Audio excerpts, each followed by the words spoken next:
Your What's good, YouTube? It's your boy Nehemiah, aka Neil, and today we're going to be talking about the Los Angeles Clippers. Now, this is a very infamous team because of all the controversies and essentially just all the bad stuff that they've been known for.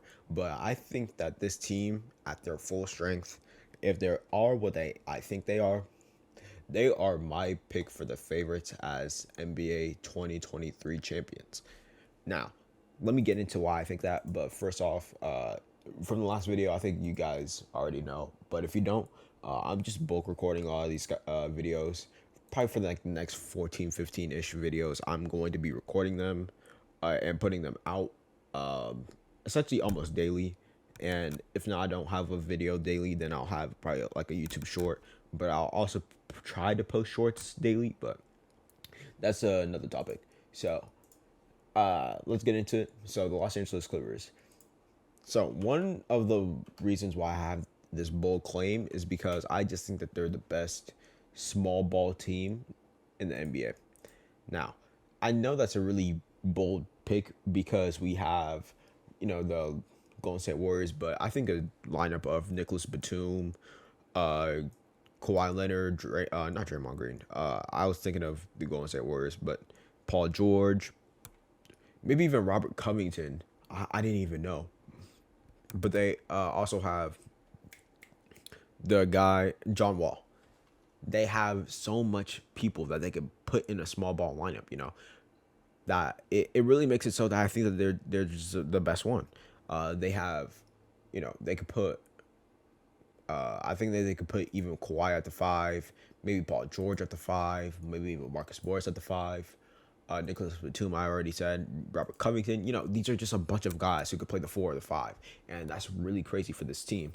And that's not even mentioning for people like Luke Kennard, who's a really good shooter, Norman Powell, who's a really good shot creator, very valuable for the 2019 run, where Kawhi, of course, was one of the main champions, and John Wall, who's again a really good passer that this team needs.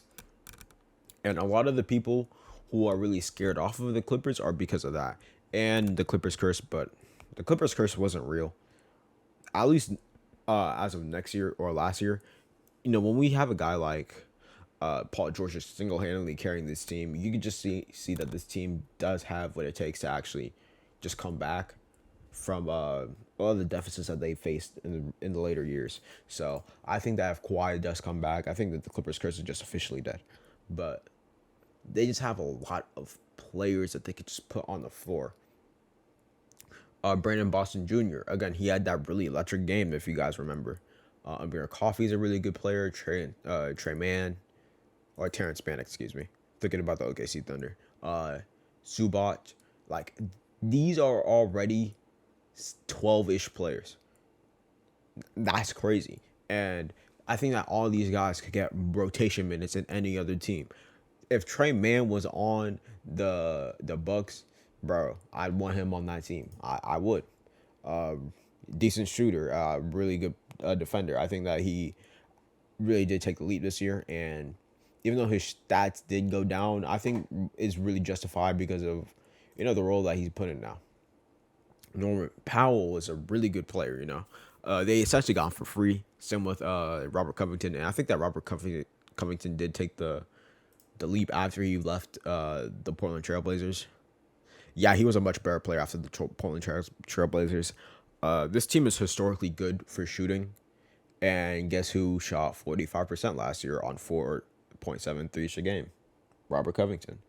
Again, I think that this team just has so much wings, a lot of bigger bodies, similar to the 2019 Raptors, similar to the 2022 Boston Celtics, and very slightly the 2021 Bucks, but I think that was very different.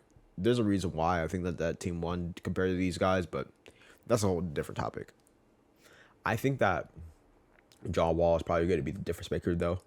A team that really just struggles to create their own shot consistently, not in terms of how hard it is, but more so getting the best shot. I think that John Wall is probably going to be the best player for this. Very good dribble penetration type of guy, and he could just leave a lot of open lanes. I'm pretty sure in the 2021 season, this team was actually the best shooting team, and they didn't really lose off of very valuable pieces from that. I think that the only valuable piece that they really traded away was Patrick Beverly, and I think that's just it. Besides that, Marcus Morris, I'm pretty sure was a really good shooter on this team. He shot what 48% that year, and he did take a dip this year, which again that type of stuff happens. But if he were to shoot something crazy like that, I think that this team could probably just bounce out like almost every other team. But Luke Kennard, again, he's a proven shooter. We don't need to talk about that. He led the NBA in 3-point percentage and at pretty much 45% on 6 threes. We know he's like that. Kawhi Leonard, Paul George even was probably one of the best shooters of all time. Honestly, Paul George is a very underrated shooter, and John Wall could just open these lanes up, and they could just benefit off of easier shots that they didn't really have that last year. Another thing about the 2021 run is that Kawhi Leonard, if he's able to somewhat produce at a similar level, he's probably the best isolation scorer in the NBA right now. And it may not be that close. Like the only other player that could come relatively close is Kevin Durant, but even then, I think that Kevin Durant does struggle on some things that Kawhi doesn't like. He's probably not as good of a mid-range shooter as he is in the playoffs. I think that Kawhi Leonard is a better finisher, and he may be a slightly better three-point shooter.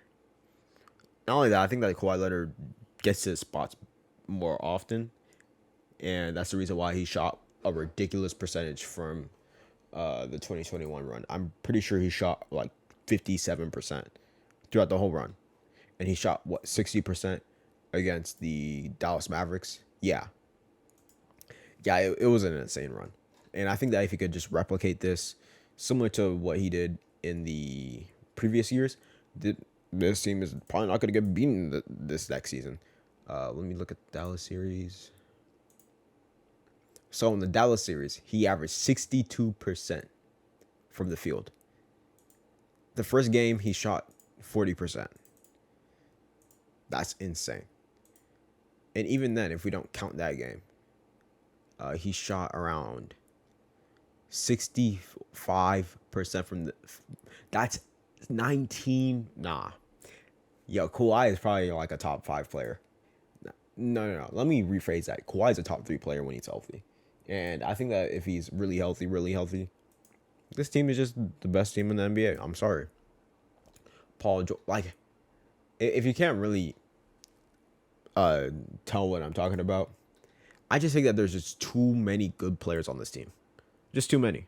And Paul George, he's always been clowned on for being a playoff choker, and I don't really see it.